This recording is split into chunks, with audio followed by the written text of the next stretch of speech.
Assalamualaikum. Hari ni mak nak tunjuk cara mak buat kuih sanggupa ya. Ni tadi mak dah buat dah ni. Dia punya sagu dah rendam tadi.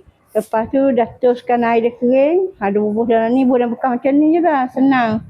Lepas tu bubuhan dia punya atas ni, tutupkan dia. Kan kejap lagi kita rebus. Macam ni ya. Dia rebus ni sikit. Lepas tu bubuh dia punya inti. Lepas tu masukkan ni atas ni. Okey. Ni air dah panas ni. Mak rebuskan sanggupa ya. Kukuskan sanggupa. Kan tunggulah sampai dia masak. Ni dah masak 10 minit. Dah masak dah ni. Ni. Dia dah putih jenis semua dah kan. Boleh angkat dah. Ni mak nak tunjuk cara buat kuah dia pula ya. Okey. Tunggu sampai dia melegak dulu ya. Dah melegak air ni, mak buat santan ya.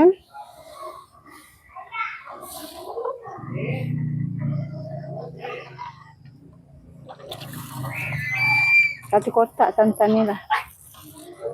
Tu mak buat halba 1 sudu ni. Halba ya. Garam pun 1 sudu. Gula 3 sudu ya. Kalau kurang manis kan tambahlah kan.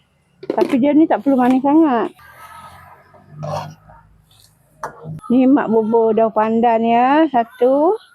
Ni mak bubur sanggupa tadilah. Ya. Okey. Tadi manis dia cukup ya. 3 sudu tu. Tak manis sangat lah. Dah sedang manis. Ni ya. Bubuhan dia punya tadi. Sanggupa dia.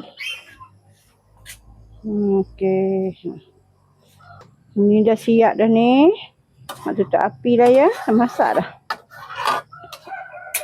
Okey, sanggupa dah siap dah. Mantap.